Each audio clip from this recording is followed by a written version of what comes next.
अस्सलाम वालेकुम जी, मैं हूं नजमुल हसन बाजवा। नाज़रीन किराम, यूक्रेन जंग में हर बदलते दिन के साथ नई कहानियां खुलती चली जा रही हैं, नए सरप्राइज मिलते हैं।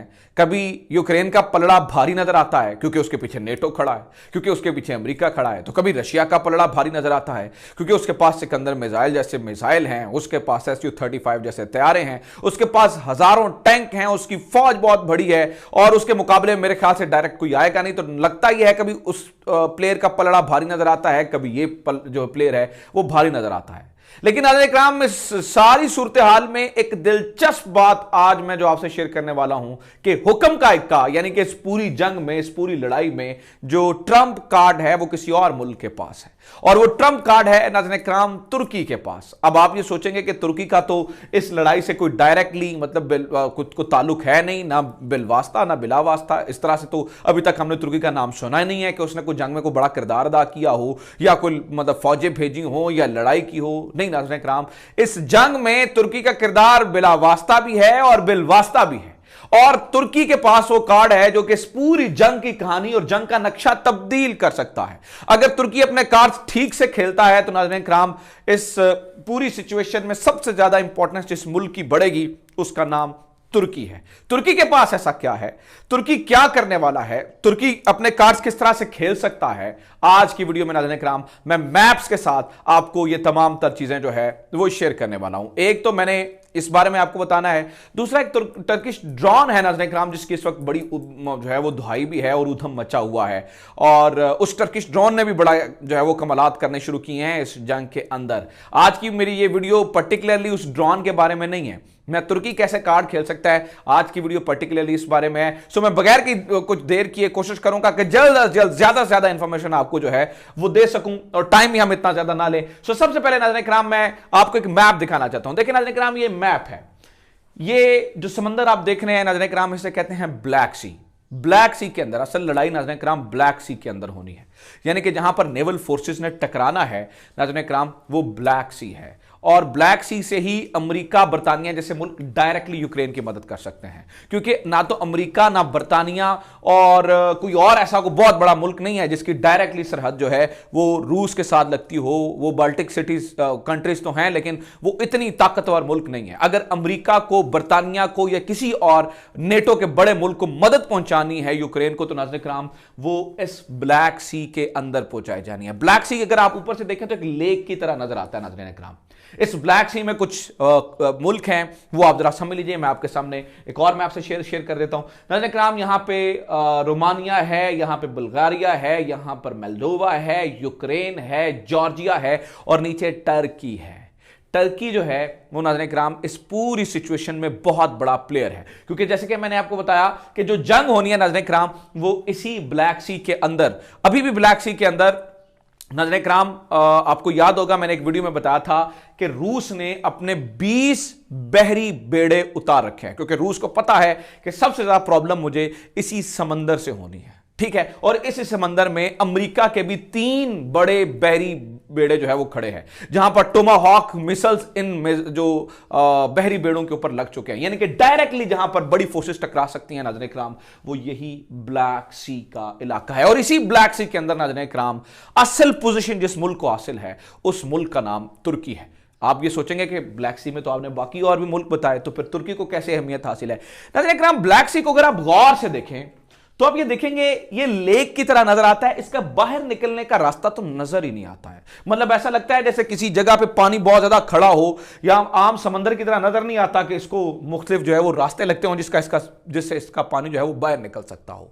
नाज़रीन इकराम, इसका एक रास्ता है और वो लगता है नाज़रीन इकराम नीचे टर्की में। मैं थोड़ा सा जूम करके आपको बताऊं तो टर्की नाज़रीन इकराम वो ऐसा मुल्क है जहां से ये इसका पानी बाहर निकलता है, और इस ब्लैक सी के अंदर जाने और बाहर जाने को एक गेटवे मिलता है। इस गेटवे को कहते हैं बॉस्फोरस। मैं दिखाता हूं नाज़रीन इकराम, ये बॉस्फोरस एक ऐसा वाहिद रास्ता है जो ब्लैक सी के अंदर जाने और बाहर आने के लिए इस्तेमाल होता है, और यहीं से जो है वो तमाम बहरी जहाजों ने भी जाना है और तमाम जो है वो सिविल जहाजों ने भी जाना है। ये जो ब्लैक सी कंट्रीज हैं जिसके बारे में मैंने आपको बताया, इन सबको जैसे मोल्डोवा, जैसे कि जॉर्जिया, रोमानिया, यूक्रेन, रशिया, इन सारे कंट्रीज को कहा जाता है नाज़रीन इकराम ब्लैक सी कंट्री। अब ब्लैक सी कंट्री के जो जंगी जहाज और सिविल जहाज, उनके आने जाने का रास्ता जैसे कि मैंने आपको बताया यही है। अच्छा, ब्लैक सी में मैं आपको एक और बात बताता हूं, ये जो बॉस्फोरस है नाज़रीन इकराम, इसे दुनिया का दूसरा सबसे बड़ा रास्ता बताया जाता है, क्योंकि हर साल 50,000 शिप्स यहां से गुजरते हैं। अब मैं टू द पॉइंट ही हूं, मैं इधर उधर नहीं भटक रहा, लेकिन मैं आपको सिर्फ इसकी अहमियत समझा रहा हूं कि ये जो बॉस्फोरस जिसे कंट्रोल करता है टर्की, यानी कि जिसके इस तरफ और उस तरफ दोनों तरफ टर्की है और इसके दरमियान से रास्ता होकर जाता है, इसे नाज़रीन इकराम इस बॉस्फोरस की इस जंग के अंदर बड़ी अहमियत जो है वो हासिल है। अब वो कैसे है नाज़रीन इकराम, 1936 में एक मुआहदा हुआ था मॉन्ट्रा, और मॉन्ट्रा कन्वेंशन से एक चीज जो है वो वाज़ेह की गई थी। चूंकि मैं तारीख में नहीं जाना चाहता, लेकिन मैं थोड़ा सा आपको जो है ना वो बैकग्राउंड में लेकर जरूर जाना चाहता हूं।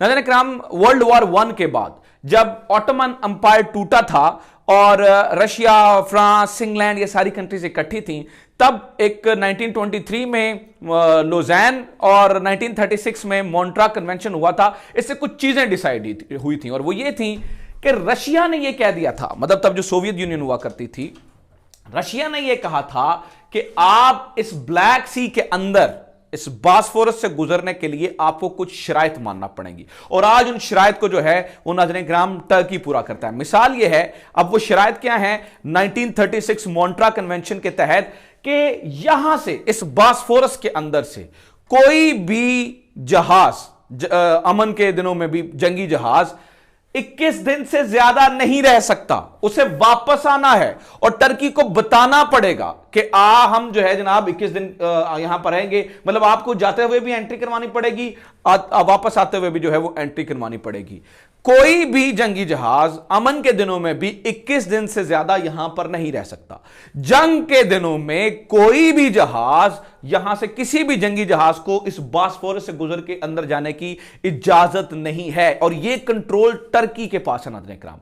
यह कंट्रोल जो है वो तुर्की के पास है कि वो किसी भी जंगी जहाज को अंदर जाने की इजाजत नहीं दे सकता, और इसको मॉन्ट्रा कन्वेंशन 1936 के तहत टर्की पाबंद है इस मुआहदे पर अमल दरामद करवाने का। अब प्रॉब्लम क्या है नाज़रीन इकराम, अब मसले की बात यह है कि जब वैसे तो मतलब आप पाबंदी हो जाती है, और अमन के दिनों में मैं आपको बताया कि जंगी जहाज जा सकते हैं लेकिन वापस आना होता है, और जंग के दिनों में तो आपको बिल्कुल जो है वो आपने मनाही करनी होती है। अब नाज़रीन इकराम, अगर टर्की इस मुआहदे पर मुकम्मल अमल करता है, मिसाल के तौर पर अगर रूस और यूक्रेन की जंग छिड़ जाती है, तो कोई भी अमेरिकी बहरी जहाज यहां से नहीं जा सकेगा, कोई भी बरतानवी बहरी जहाज यहां से नहीं जा सकेगा, और टर्की इसको रोक देगा। अब इस पूरी सिचुएशन में टर्की की इंपॉर्टेंस में इजाफा हो जाता है, तुर्की की इंपॉर्टेंस में इजाफा हो जाता है, और तुर्की इस पूरी गेम में एक इंपॉर्टेंट प्लेयर बन जाता है। अब आप ये सोच रहे होंगे कि चूंकि तुर्की तो एक जो है ना वो कंट्री है, नेटो कंट्री है, तो तुर्की के कंट्रोल में सारी चीजें, तुर्की का दिल चाहे जब ये इन रिस्ट्रिक्शंस को लिफ्ट अप कर ले और यहां से अमेरिकी बहरी जहाज और बाकी सारे जहाज जो है वो निकल जाए। नहीं नाज़रीन इकराम, तुर्की करीब जो है ना उसके करीबी ताल्लुकात हैं रूस के साथ भी, रशिया के साथ भी। इसकी मिसाल देता हूं नाज़रीन इकराम, 2008 में जॉर्जिया के कुछ इलाकों के ऊपर, जिन्हें जॉर्जिया अपना इलाका कहता है और रूस का कुछ और मौक़िफ़ था, वो एक और कहानी है, बाद में किसी ने सुनाऊंगा, लेकिन फड्डा हुआ, उस फड्डे में जॉर्जिया के कुछ इलाकों के ऊपर हमला हुआ और 2008 में नाज़रीन इकराम ये लड़ाई शुरू हो गई। तब भी अमेरिका ने ये रिक्वेस्ट की और तुर्की से कहा कि आप इन रिस्ट्रिक्शंस को अपलिफ्ट कर लें और हमें ब्लैक सी के अंदर जाने की इजाजत दें ताकि जॉर्जिया की मदद की जा सके रूस के खिलाफ।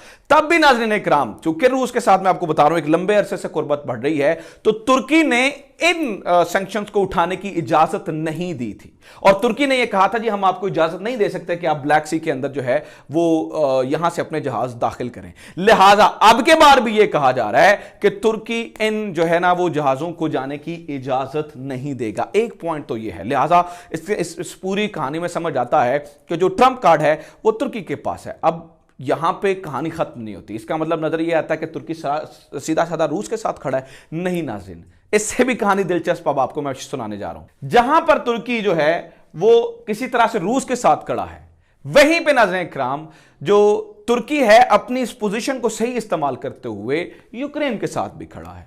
यानी कि तुर्की ने पिछले कुछ अरसे में अपने ड्रोन्स TB2 जिन्हें बैरक्टर ड्रोन कहा जाता है, ये वो ड्रोन हैं जिन्होंने आज़रबाईजान के ऊपर जो है वो हमला करने में, आज़रबाईजान का साथ देने और आर्मीनिया पे हमला करने में सबसे अहम किरदार अदा किया था। नाज़रीन इकराम पिछले कुछ अरसे से तुर्की इन ड्रोन्स को भी यूक्रेन को दे रहा है और ये खबरें सारी आप जो है वो देख रहे हैं, जिसमें आपको पता चल रहा है कि यार बहुत सारे जो है ना ये इसके ऊपर, और इनफैक्ट टर्किश प्रेसिडेंट को रशियन प्रेसिडेंट ने कॉल की और उन्होंने कहा ये प्रोवोकेटिव और ये एक बहुत ही मतलब एक ऐसा इकदाम है जो कि जंग को जो है वो बुलाने के मुतरादिफ है। तो तुर्की जो है वो यूक्रेन की मदद कर रहा है, लिहाजा एक लव एंड हेट का रिलेशनशिप चल रहा है और तुर्की एक साइड पे रूस का साथ दे रहा है और दूसरी साइड पे अपना असलहा बेचने की मार्केट भी उसने तलाश की हुई है। तो वो मेरे ख्याल से इस पूरे मामले में जैसे सही बैलेंसिंग एक्ट कहते हैं वो तुर्की कर रहा है और सारी मतलब इस पूरे मामले में जो एक तुर्की को इंपॉर्टेंस हासिल हो जाती है वो बहुत ही कमाल और बहुत ही शानदार है। वैसे भी नाज़रीन इकराम तुर्की और रशिया का बड़ा अजीब सा रिलेशन है। मिसाल लीजिए सीरिया में ये लोग इकट्ठे हैं, सीरिया में ये बिल्कुल मतलब एक दूसरे का साथ दे रहे हैं, लेकिन लीबिया में एक दूसरे के मुखालिफ खड़े हैं। आप मिसाल लीजिए नाज़रीन इकराम के ये इस इशू में जो है वो जब क्रीमिया वाला इशू हुआ तो इसकी एनेक्सेशन को तो तुर्की ने कहा जी हम इसको नहीं मानते हैं, मतलब हम कभी भी रिकग्नाइज नहीं करेंगे क्रीमिया को रूस की बात मान के। और इसके मुकाबले में जो अमेरिका ने और बाकी नेटो ममालिक ने रूस के ऊपर पाबंदियां लगाई, रूस उन पाबंदियों को भी, जो टर्की है उन पाबंदियों को भी नहीं मानता। तो रूस और टर्की जो आपस में एक अजीब सा इनका रिलेशनशिप है और इस पूरी सिचुएशन से मेरे ख्याल से जो अपनी स्ट्रेटेजिक पोजीशन की वजह से इंपॉर्टेंस हासिल हुई है, जितनी टर्की जैसे मुल्क को मेरा नहीं ख्याल इतनी इंपॉर्टेंस और किसी भी मुल्क को इस पूरी जंग के अंदर हासिल हुई है। तो तुर्की मुझे लगता है कि गेम चेंजर है, तुर्की मुझे लगता है कि पूरी गेम तब्दील करने के इसके मुतरादिफ है। और टर्की जो कर रहा है उसने पूरी जंग का नक्शा नजर के नाम, तुर्की का एक मूव, कोई एक मूव पूरी जंग का नक्शा तब्दील कर सकता है। वो अगर अलाउ कर देता है ज्यादा वॉरशिप्स को यहां पर आना तो यह जंग का नक्शा तब्दील हो जाएगा। अगर वो अमेरिकी शिप्स को रोक देता है तो जंग का नक्शा तब्दील हो जाएगा। तो यहां पर एक इंपॉर्टेंट एस्पेक्ट जो है वो हमें ये देखना होगा कि टर्की जो है वो इस सिचुएशन में सबसे ज्यादा मेरे ख्याल से अगर सही कार्ड्स खेल गया तो सबसे ज्यादा फायदे में रहेगा, अगर गलत कार्ड खेले तो ये सबसे ज्यादा नुकसान में भी यही मुल्क रहने वाला है। So this is from today's episode. उम्मीद करता हूं ये वीडियो आपको पसंद आई होगी। चैनल को सब्सक्राइब जरूर करें। अपना ख्याल रखें। खुदा हाफिज। पाकिस्तान जिंदाबाद।